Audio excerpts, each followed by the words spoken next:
About 300 Ghanaians arrived in Accra aboard an Ethiopian Airlines flight after being repatriated from following escalating tensions. The Wednesday flight, sponsored by the Ghanaian government from OR Tambo International Airport, is expected to be the first of several, as authorities plan further evacuation in the coming days. For many of the returnees, the journey home brings relief after years of hardship. Among them is Theophilus Akwa, who had lived in South Africa for over a decade and experienced the growing wave of xenophobic attacks firsthand. The situation is very bad. So we thank God, we thank the president, we thank the Minister of Foreign Affairs. Emotional scenes unfolded at the airport as families and friends reunited with loved ones they had not seen in years. Oh, all right. Welcome back to This Week in Ghana, your bi-weekly live stream. We talk about all things Ghana. Today, we're going to talk about the Ghanaians who've been evacuated and brought back home from South Africa. We'll be talking about the flooding that is happening here in Ghana and why that matters to those of you who are looking at real estate here in country. We'll also be talking about the EVISA launch and also the visa fee removal for other African nationals. And lastly, we will talk about the new scanning technology at the Accra International Airport. But before we get into today's stories, we start with introductions. So I will turn it over to our co-host before I introduce myself. Hello, my name is Ivy Prosper, and I am a producer, a writer, a speaker, a cultural strategist, tourism curator, and author of the book, Your Essential Guide on Moving to Ghana. I tell stories from Ghana, and I'm passionate about changing the narrative of Africa. And I recently launched a new community called Tall Ghana, bringing the community of tall people together in Ghana. And you can reach me on all social platforms at Ivy Prosper and follow my Tall Ghana community at Tall Ghana.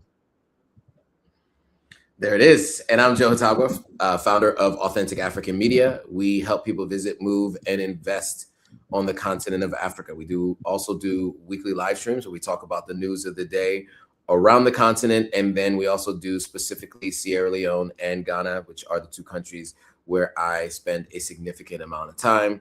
I am in Ghana right now as we speak, just arrived from Sierra Leone this afternoon.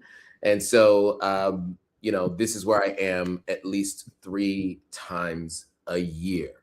So with that, let's jump back into the story. So as you saw at the opening, Ghana has repatriated or brought back a number of nationals that were in South Africa, and amongst the rising Afrophobic attacks, I would like to say, because really the challenge has been really mostly specifically focused on Africans in general. There's many stories that you've heard, we've all heard of people describing their experiences. And so we thought we'd play more of this video so you can hear a couple more stories from folks who have just returned, and then we'll have some commentary on the other side.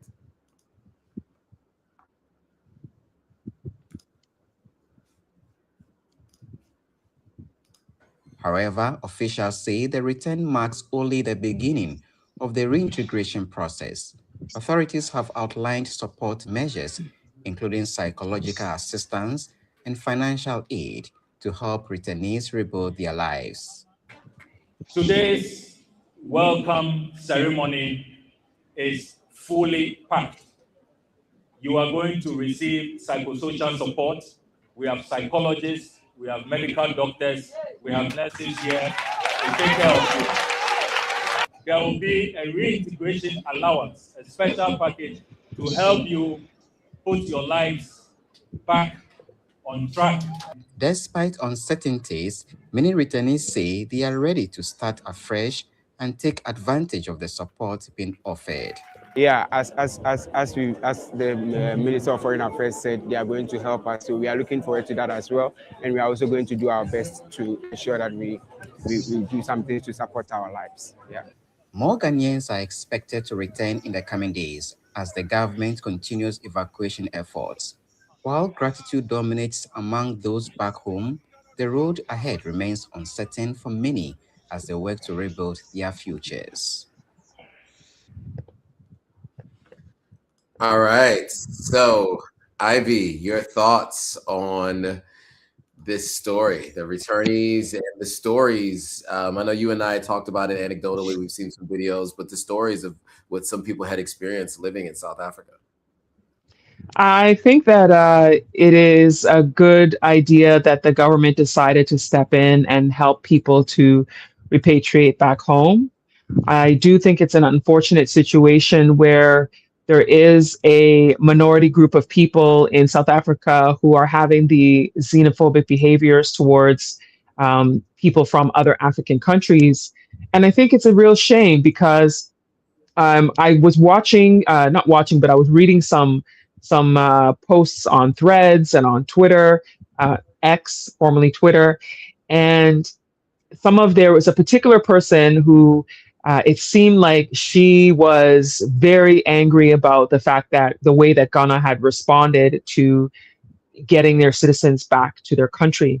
And one of the things that I find problematic is, I mean, she was saying that if people are going to be illegal, if people are not getting their documentation right, that they should be removed from the country. Now, I don't dispute that if somebody's doing something illegally, that they should suffer the consequences. However, they should let the law be what disciplines the people who may have been there illegally, because not everyone was there illegally. A lot of people were there legally, had their businesses they were running. I think what's problematic is the behaviors of some of the South Africans who feel this way, to be attacking people, to be beating people, to be violent towards people. That is not the way that you treat your fellow Africans who are there from another country, minding their business. So I do think I was actually impressed with how quick Ghana responded. So much that I saw some people from Nigeria even commenting and saying that they wish their government reacted so swiftly to remove some of their people to bring them back home. They were like, wow, Ghana's country, their president, their government really cared about the people to bring them back. So I think that it's a good thing that Ghana did that. And let's see what happens now that the people are here. I know that they announced that there's going to be some programs to support them to reintegrate back into the system, because that's one thing. If they've been gone for a long time, because some of these people may have been gone for many years, you come back, you don't have work, you don't have a business, you don't have anything. How do you get yourself back into the system after you've been away for so long? So it's good that the government has a few initiatives to try to help them.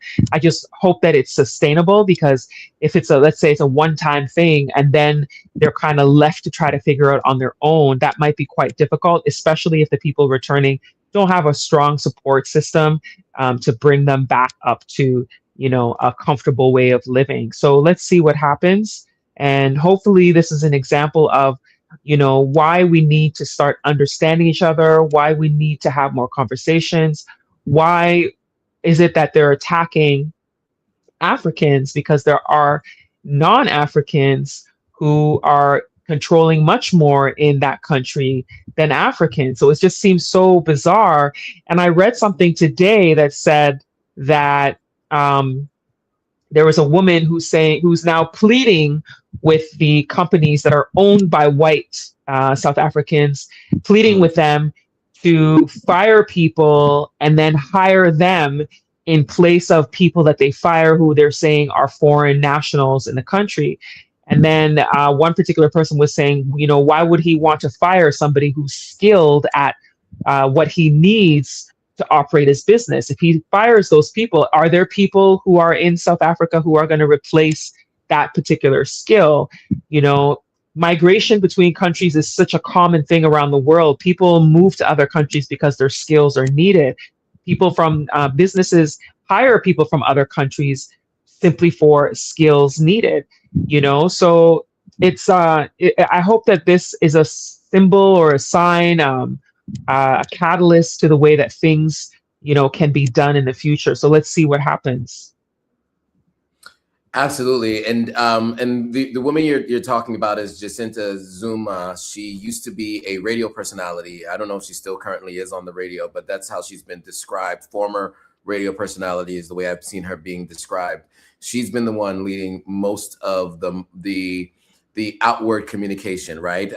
You know, the one who's been the most vocal, the one who's been the most viral. Her and a gentleman who his name is escaping me, but he is a person of Zulu descent. He's been kind of on the front lines. You've seen walking. You've also seen him attack people as well, although he himself has said that these are non-violent protests. So I do want to play a little bit of what you were saying for some context for folks.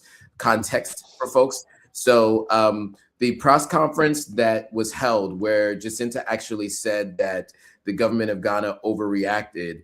There's some clips that I'll play a little bit of this clip here so people can get a little bit of an idea of that. And then I'll also play the video from the gentleman I just mentioned who gave Africans a deadline to leave the country of June 30th. So that gives a little bit more context as to why this happened, right? Because I think her saying that the government of Ghana overreacted, juxtaposed with this statement, I think is really interesting. So actually, I'll play his statement first, and then I'll play hers afterwards. So we'll play that, and then to give everyone some context as to what we're talking about here. So let me share this tab. That are committed by illegal foreigners. So we are saying to the government, let us help you. As you can see, these marches are 1 year old, and we have never called for any leader to come down. We have never called for any leader that he is corrupt. We have never called for any leader. We have never saw any leader. Why we are saying, we are your people. We elected you to those positions. Listen to us. This match is about that. So no foreigner must feel scared or threatened by us walking. They must just respect us and respect the call that we are saying they must go back to their countries by 30 June this year. Every foreigner in South Africa. It is. And you see, he said every foreigner in South Africa. He did not say illegal foreigners in South Africa. That just to make sure that that was clear, right? There's a lot of the communication is around every, not just illegal people who have overstayed a visa or don't have a visa, right? So now let's play a little bit from Jacinta, where she herself says, where I think the Ghanaian government really overreacted. I think it's disappointing, man. I think we've had a lot of respect for Ghana as a country and for the people of Ghana, and we still do. But for them to react in the way that they did is largely dishonest, because for them to claim that there were people who were beaten up when they know there were no people beaten up, and for the Minister of Police to even echo that is absolutely ridiculous. Instead of them addressing that issue in a correct manner, to say, listen, we noted that there's a citizen of ours who is in the country, so broken the laws, these are our concerns, etc., etc. They decided to do a whole PR exercise that would paint South Africa as xenophobic. Very disappointing.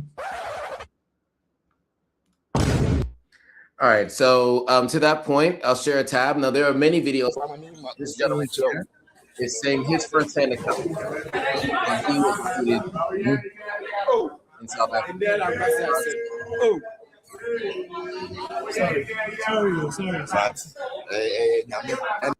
Now, I think it's important to call that out, right? Because Jacinta is saying that Ghanaian government overreacted.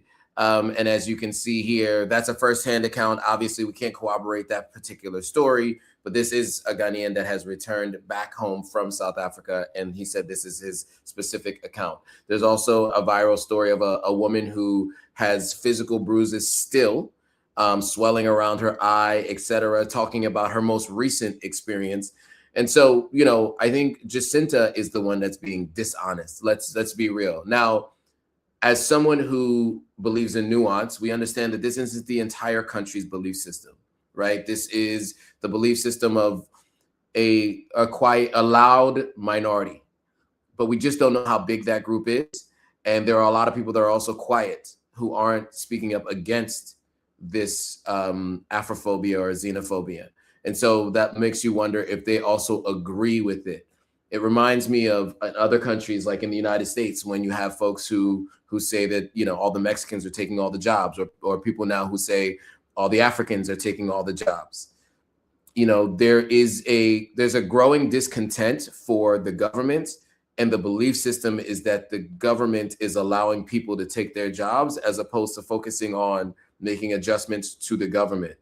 And the last thing I'll say is, look at the marches in South Africa versus the marches in Kenya.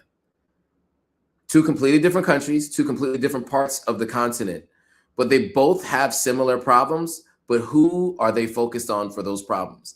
There are a lot of Nigerians, Cameroonians, Sierra Leoneans, Ghanaians in Kenya. Kenyans are not marching against other Africans. Who is their focus on? It's the elite class. It's the political system. It's specific policies. They're calling for specific policy changes. In South Africa, the marches tend to be focused on other African nationals. So I think it's important to just look at those two countries who both are dealing with similar instances, and which, by the way, are, compared to the rest of the continent, the countries that are doing some of the, like, doing the best in terms of GDP and, you know, jobs, etc., right? But just in terms of those who are not doing well, when you are looking at these two countries, who is their eye towards? Who are they focused on? And I would love to see South Africa take a different stance. And I'll just actually say one more thing. Seeing what's been happening here, I think helps me understand why the party of Julius Malema did not win, did not get even a large enough minority group to be able to go into power with the party that Ramaphosa is with today. And this is the party of, you know, Nelson Mandela. But you think about the way their parliament works, they have to have a coalition with another party in order to have to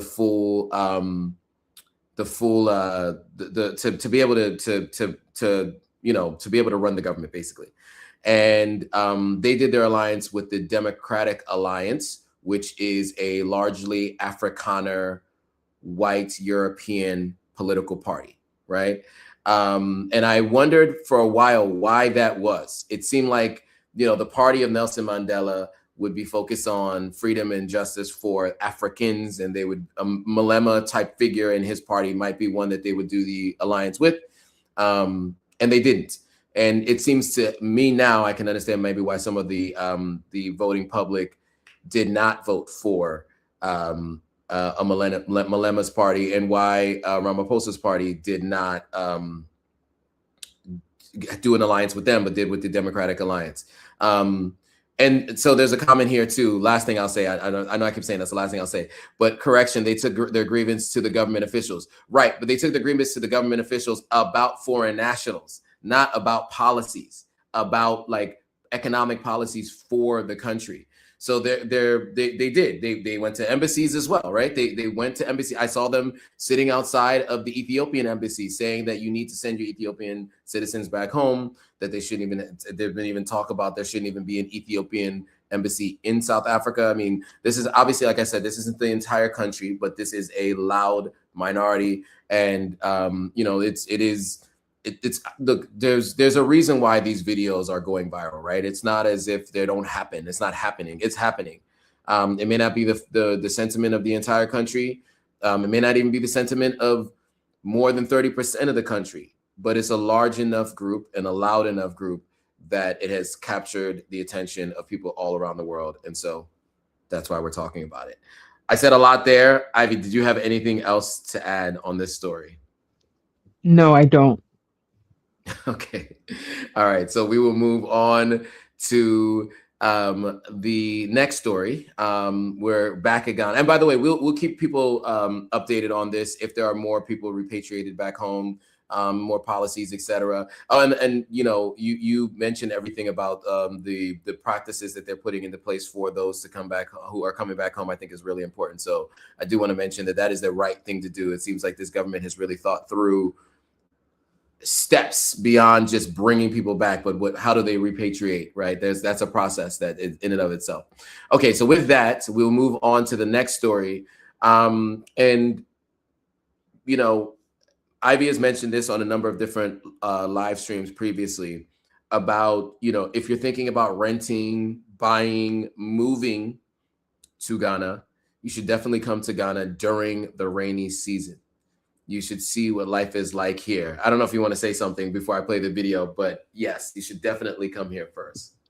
Yeah, I always tell people that if you are looking to buy land, you're looking to buy a house, rent a place, you know, if you're going to be on the ground floor, that you should come and look during rainy season, because that is when you'll see how that area will be during one of the worst times to be, especially in the greater Accra area. The flooding is insane, and he's going to show you a clip.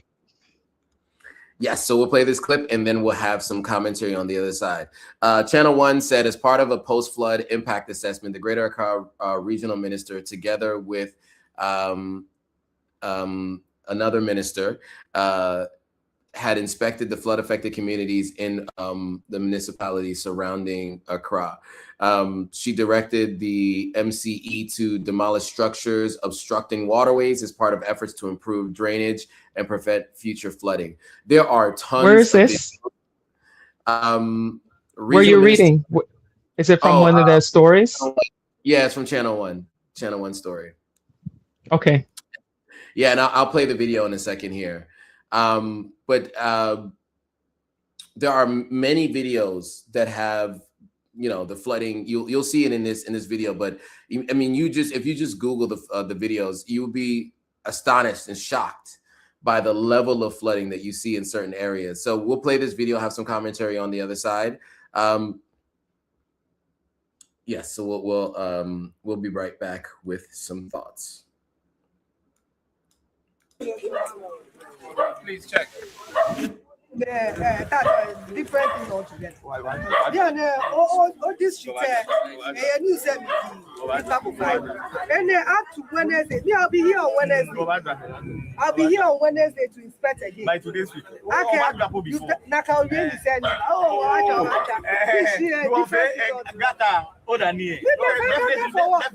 Definitely. All right, so that is just a video, right? There are videos. I mean, I wanted to have a news video to show. There are many other videos, firsthand accounts that you can find that show even worse flooding. And this particular instance, they are looking to demolish particular structures that are blocking water flow. That is one problem, but that's not the only problem. And then, by the way, it's not only a problem here in Ghana, right? In many countries in West Africa, we have these issues where cities haven't been really built to handle excessive flooding because it's, you know, the flooding is worse and worse every year, right? The weather becomes worse and worse every year. And so when these cities were built, they were built in anticipation of this level of flooding. So yeah, but your thoughts, Ivy, on this particular story and the flooding that's been happening in country from even your own firsthand accounts. Well, I think that it's just another year. This happens all the time, every single year, and a large part of it is Accra is a low-lying city, and then the drainage systems in a lot of neighborhoods, some of them were not done very well, some, not all, some. And then we have a problem with people dumping their garbage into some of these open gutters. And then when it rains, the things just choke it, and then it's got nowhere to go but to flood into places because it's been choked from all of the plastic and waste that's being dumped into these sewers where the water is actually supposed to flow, you know. And then when they talk about demolishing structures, a lot of times there's people who are building structures where they're not supposed to build them. I know that there was, you know, I had an issue where some water was rising into my house some years ago, and it turned out that they checked the sewage system and there were people dumping cement blocks into the sewage system. And then so when it rained, those blocks ended up stopping underneath my house. And then that was a problem causing drainage issues. And I'm just like, why would somebody be throwing cement blocks into the drainage system? So people's behavior is causing a lot of the problems as well, not only the bad infrastructure, but also people's behaviors. And I think that sometimes one of the things about the infrastructure too is, I mean, there was a time when all of Ghana didn't even have 10 million people. Now the country has like 35 million people, and the same systems that were built for the small number of people is the same system supporting with the over 30 something million people now, or 34 million, give or take. It's it's it really needs a massive overhaul to make sure that this doesn't happen. So it's a combination of making an overhaul with the systems of where water is flowing, and then changing people's behavior so they don't keep tossing garbage where they're not supposed to. Yeah, absolutely. Yeah, and to that point, you know, as we see urbanization happening, you see more and more cement being laid, right? Not as many trees being planted. There's not as much, you know, areas in people's compounds and houses that have places for the water to get soaked into the ground. And so that runoff either goes into a gutter or just out into the street. And that does also have an impact too. So, you know, infrastructure not being prepared for this level of flooding and this many people, as Ivy mentioned, you know, there was a time, you know, 30, 40 years ago where 10 million people were in, you know, were in the entire country. Now it's 35 million plus people in one country. The number of houses that are going up, the amount of cement that is there where water doesn't soak in, but it actually just runs off somewhere else. There's this saying that people say is that water will find a way. And water will flow wherever it can, however it can, to go wherever it needs to go. And if you don't have plants and soil on your property to soak up some of that water, you might be contributing to that problem. And to Ivy's earlier point about coming to the continent, you know, when we talk to people about visiting before moving and visiting during the rainy season, it is for this reason. And especially if you're thinking about buying land, because, you know, I mentioned this to Ivy offline, but the first Airbnb I stayed in when I came to Ghana, I didn't know that, because I had been to Ghana before, but I had never been during the rainy season. So I came to Ghana, and the Airbnb that I stayed in, you know, the Ubers refused to come within like 100 feet of the house, because as they pulled up to the street, there were these ditches and these potholes that were full of water. And most of the cars are like these Toyota Pintos. They're tiny. And so they were scared because they didn't know how deep these potholes were, right? And you can hear cars getting damaged driving through them. So, you know, I had to just like hop around these different puddles to get to my house with my suitcases. Right? I got out of the car and I'm like hopping around with my suitcases. And that's just one example, anecdotal, but you know, there are many more detrimental things that can happen. You know, house flooding happens frequently in areas like that because of those specific situations. Also, mosquitoes love puddles. And so if you're worried about mosquito bites, malaria, etc., you don't want to be somewhere where you have the potential for this, because that's what they do. They hang out in gutters where there's like just standing water, and they hang out in puddles where there's standing water, and they can be, they don't hang out as one or two. These mosquitoes can be in like, you know, swarms. So things to think about when you're thinking about buying here. You just want to make sure you visit first, during the rainy season, and you actually see what the environment looks like before you purchase and or even rent, if you're planning to rent. Yeah. Any other thoughts on the flooding? Nope. Okay, cool. So moving on to the next story. So Ghana has now launched the new EVISA portal, and it's basically scraps fees for Africans who have an African passport. So we will play this video from the foreign minister and have some commentary on the other side. Media that there was some EVISA contract which we are not respecting, and that there could be judgment debt and all of that. Let me allay the fears of the people of Ghana that there is no such existing EVISA contract. Nothing of the sort exists. We've checked through the files. Our director legal is here. Indeed, the Minister of the Interior also wrote to the Attorney General to find out if there was any such contract, and to also present to the Attorney General for analysis the machine-readable contract which existed, and that is for visa stickers. And the Attorney General's opinion is that that does not represent an e-visa arrangement. The machine-readable contract is different from an e-visa system. And so let me assure the general public that there will be no judgment debt, no contract has been cancelled anywhere, and we do not have any issues at all so far as contracting is concerned. This is also a PPP arrangement.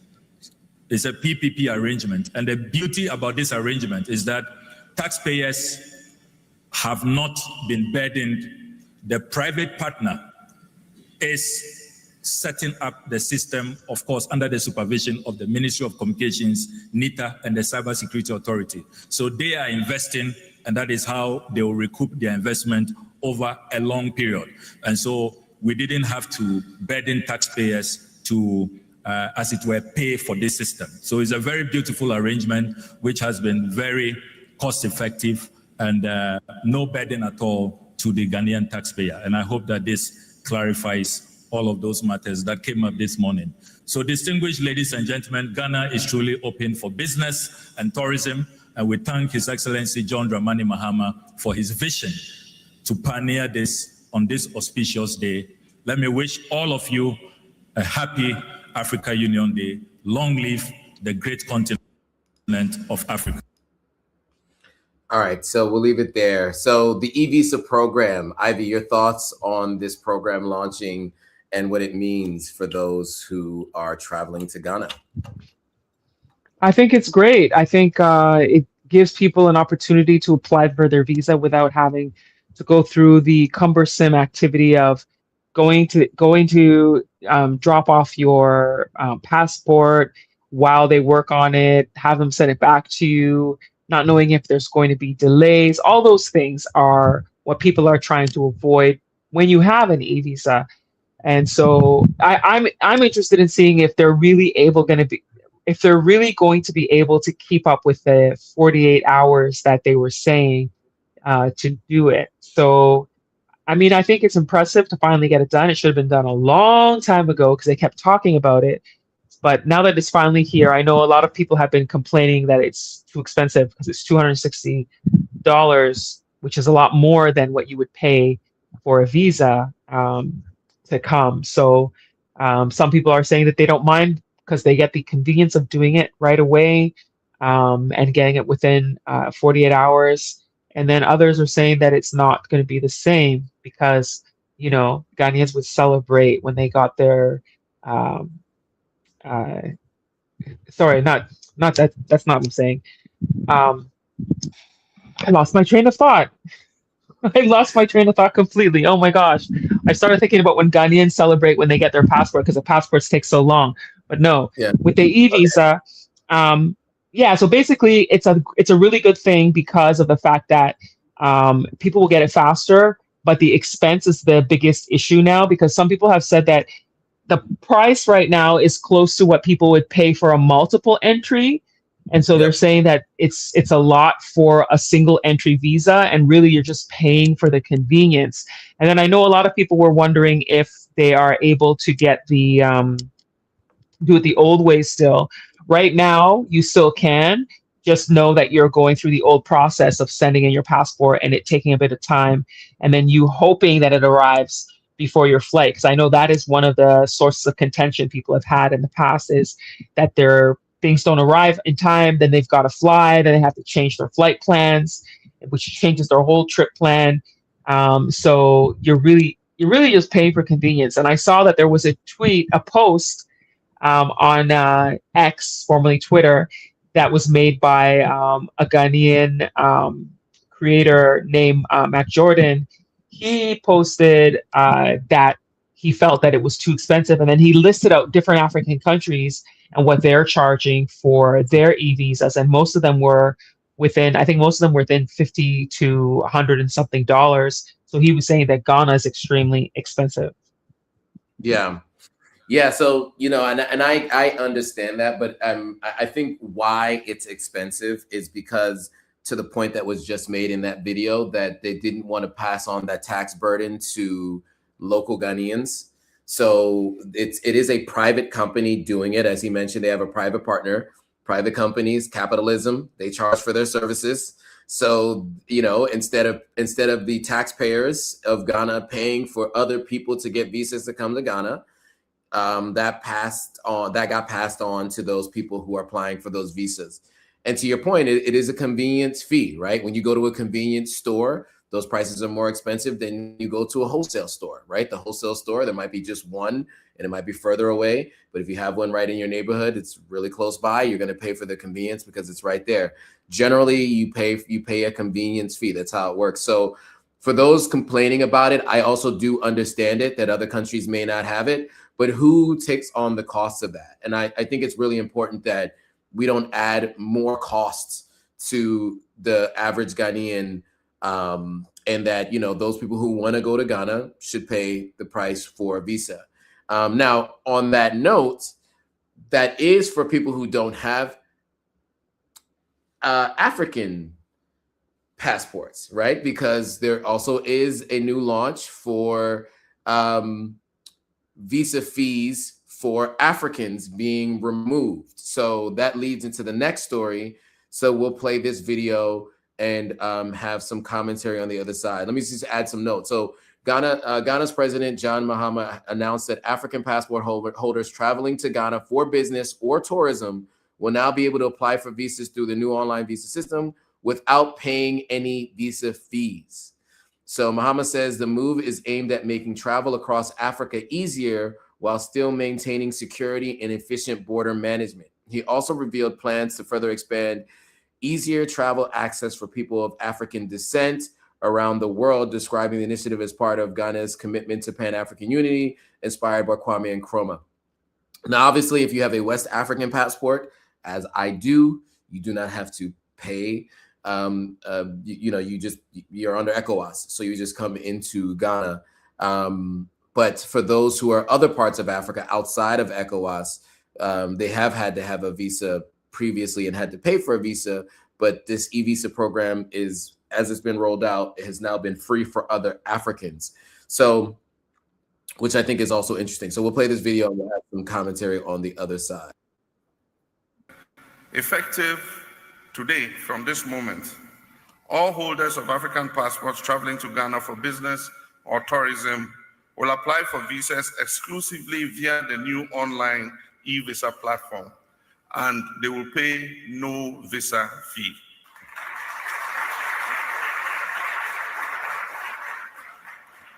And so, for emphasis, all African passport holders will not be required to pay visa fees when they apply online. All right. So what do you think about that caveat, Ivy, that no African passport holders will have to pay the visa fees?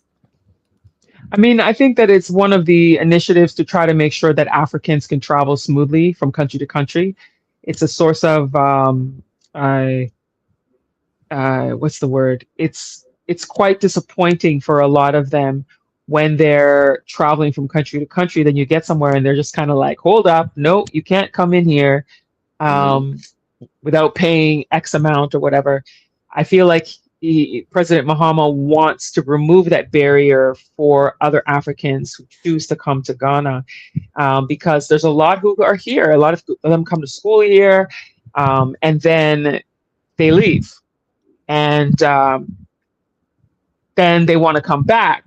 You know, you want to go and go free. You want to be able to do trade, especially with the African Continental Free Trade Area. Like, it makes it easier if you have a business meeting. If you're in, you know, Rwanda, you have a business meeting in Ghana, you can just board on a plane and know that you're not going to be worried about how much am I going to pay for this visa? How much am I going to pay? Sorry if I'm talking out of left field, like I'm going all over the place. I'm a bit tired tonight, so my mind is just like all over the place.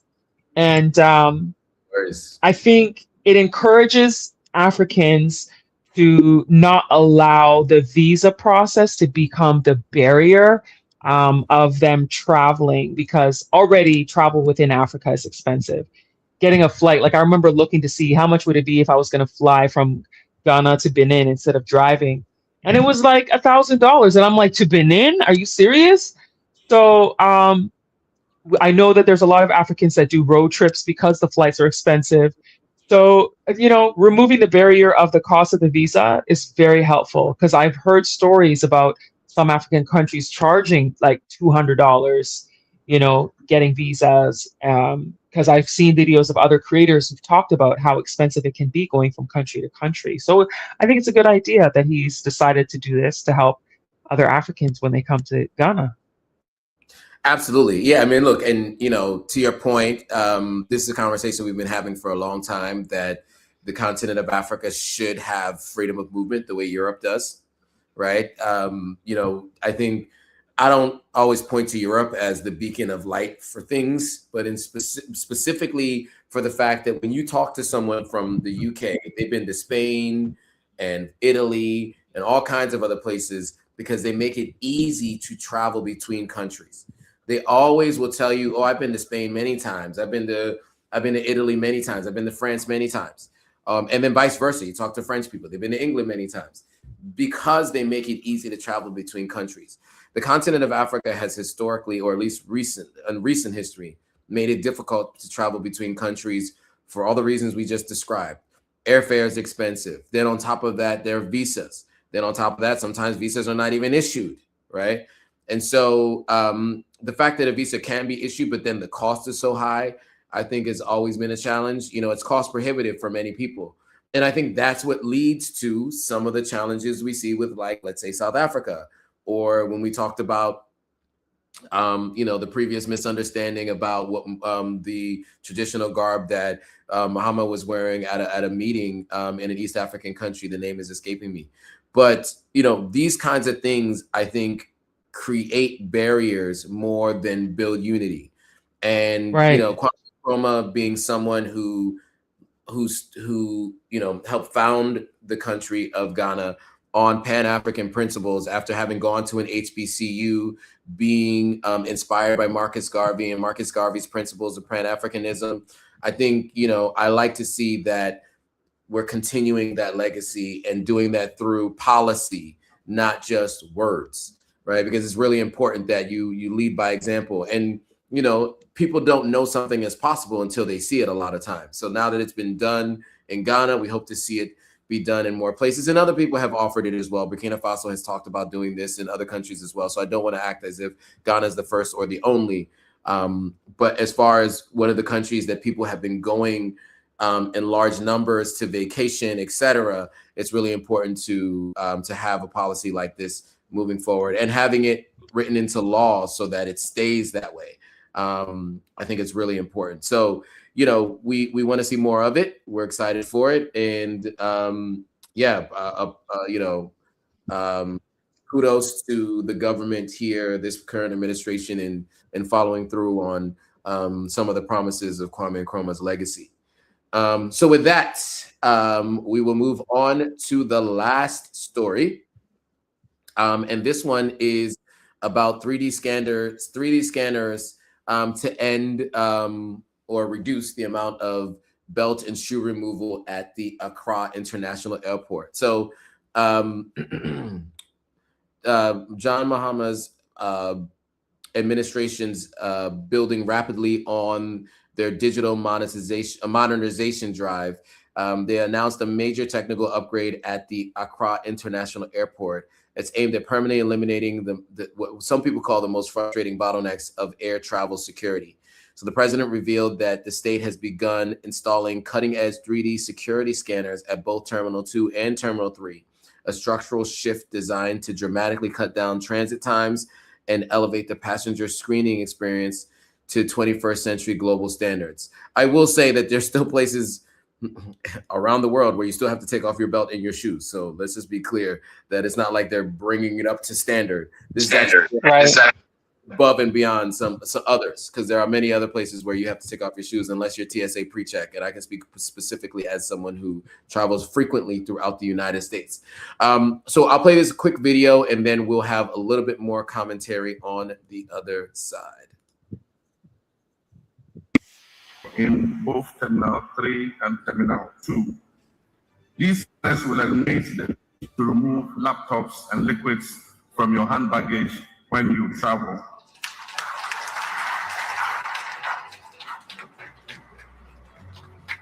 Also, in August, we are receiving and installing new equipment that will spare travelers using our airports the inconvenience of having to remove their shoes and their belts. You got a standing ovation from somebody on that one. That was interesting. But no, I think that I was there, and the way that people were excited when he said that, like some people around me were just like, woo! And it was like, wow, that was the pain point for a lot of these people, was taking your shoes off and your belt off, and that's what made them go woo. And they were like, ah, and people were looking at each other and smiling, and I was quite surprised that was such a big deal for people. Yeah, I mean, look, there are airport inconveniences. I think when I'm traveling, I'm expecting inconvenience. You know, but this actually helps advance more than just the description said bringing it up to 21st century standards. It actually brings it beyond many other places in 21st century standards. As I mentioned, unless you're TSA pre-check or pre-check plus other things, you generally have to take your shoes, your belt off. You generally have to take your laptop out of your bags in most airports around the United States. If as people want to consider that. I didn't have to in Amsterdam. I didn't. I was like, oh, I didn't have to take it. You didn't have to take all that stuff off when I went through the airport there. But the U.S., yes. That'd be surprising, right?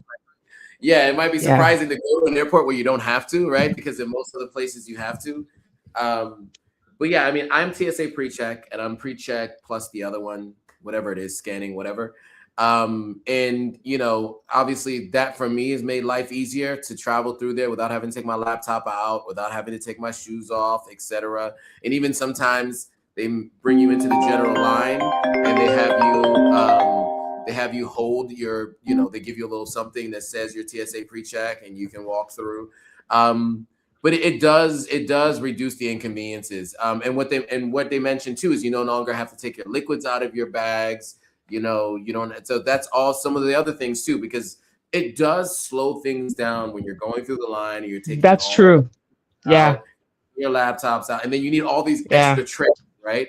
I'm someone who travels with a laptop and an iPad, so I always have to take out a separate tray for each one, then another tray for the bag, and then another tray for my shoes off. And it is a lot to do, and a lot of people are running late for flights. And so I think it does reduce that burden. I think it is really helpful. So yeah, any other thoughts on that? No other thoughts on that. Okay, cool. So Jade is saying as long as they're not scanning your irises, biometrics. Yeah, I mean, look, you can sign up for that. There are certain countries that do that. I definitely signed up for one of those where they do facial recognition. Oh yeah, yeah. you signed up for one of those? For facial recognition, not iris scan. So, Okay. So global entry in the United States, it uses facial recognition. So so when I'm coming into the country, because I travel in and out of the United States often, as I mentioned, at least 4 times a year, I travel into the United States. That is at a minimum, sometimes up to maybe 10 times a year. I'm traveling in and out of the United States. And there is a longer line to go through customs. And then there is the global entry line. And global entry usually takes me about 5 minutes to walk through. You just walk up to the machine, it scans your face, you get into another shorter line, you walk up, you know, they may even just ask you your name, see your passport, take a quick scan at it, take a look at you, and wave you through pretty quick. And in some cases, they don't even ask for your passport. In the same instance, you have with this TSA pre-check additional layer. I can't remember what it's called, but I did it when there was the TSA strike and I needed to get through the airport within 3 hours instead of what the normal time of 30 minutes is. So I signed up for this additional pass, and they use facial recognition. A lot of people are worried about that. If they want to find you, they can find you. It's already used. Facial recognition is already used. So, you know, if you've already signed up for TSA pre-check, you're just making your life a little bit easier. So for me, you know, that's one of the things that you do. For convenience, you are giving up some security and privacy. That is just how it works in life. So, you know, you're using your thumbprint to open up your phone. You're using your face to open your phone. These are all things in technology that can be hacked or used against you if someone so chooses. So we just have to know that in a world where we live in today, if we've decided that we want more convenience, then we have to have some privacy and security to do so. But yeah, I don't commit any crime, so I'm not worried about my facial recognition being used as long as I'm not wrongly accused of a crime. That's one of the things that you always right. That's the worst part. Wrongly accused. Yeah, so that's the one thing you have to worry about. So the African Chronicle says, "Big Brother's watching you. After all, they're watching us all. They're watching us all."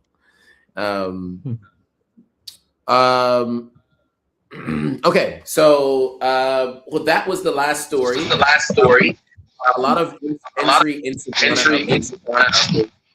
I'm getting a little bit of feedback. Are you hearing that? Okay, it went away. I think it's really important for a country like Ghana to set the example for other countries on, one, making travel in and out of the country easier, and two, you know, making sure that they tout it and announce it as much as possible. I think it's really, really important that they continue to do it. So I'm glad that they've made these changes. I look forward to seeing how that, you know, makes, some progress within country and people coming in and out of country. On that last point of bringing people home and offering psychological assistance, repatriation assistance, even it looks like a stipend of some sort. I think all of that is the exact things you want to see from a government, right? Not lip service, but actual policy, that actually takes care of people. And I don't want to get too into politics, just speaking specifically to policy. I don't care what party it is, what country it is. These are the kinds of things that we expect from our government. So when we see it, we applaud it. So I'm glad to have seen that. So that was my final thought on that. With that, make sure you follow Ivy at Ivy Prosper across all platforms. Pick up her book on moving to Ghana. It's on Amazon. You can also follow me on all platforms at Authentic African.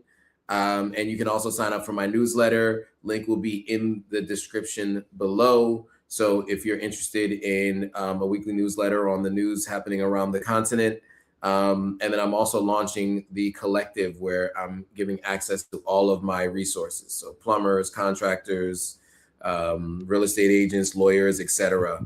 So that's interesting. Yes, absolutely. So I have Google Sheets where I used to keep all of this information. Now I'm making it available to people who sign up for the collective. So if you are interested in those things, and shout out to Jada, who commented today. She was one of the first people who signed up for the collective for the year. So shout out to her. I want to make that, I want to shout her out. So for those of you who are interested, those are there. Starlink provider was just added because I just had Starlink installed in Sierra Leone. And I'll also add resources for Ghana as well. I have a ton of resources. My plumber that I used, and a number of other people that I used when I was in Ghana, and other resources that people recommend to me, they will be in those sheets. So if that's of interest to you, you can sign up for the collective in the link below. Any final words from you, Ivy, before we go? I just want to thank everyone for joining us today. Tonight, I was tired and made it through with telling you guys all the news from Ghana this week. I have had so much going on, and I think that it is important when you are considering relocating or visiting a country like Ghana that you keep up to date with all of the news that's been happening and get an understanding of the lay of the land, what people are doing, what they're thinking, what policies are changing that might benefit you or might work against what you're trying to do. So I think that, staying tuned to the breaking news stories that we tell is very helpful to you as well. So thank you so much for joining. As he said, you can follow me on social platforms at Ivy Prosper, and follow my YouTube channel. I do also tell stories from Africa and the African diaspora. So, and I now have my podcast, my Prosper Conversation podcast, talking to thought leaders as well. So yes. There it is. Thanks for watching, guys. See you all in a couple weeks. Bye for now. Yes.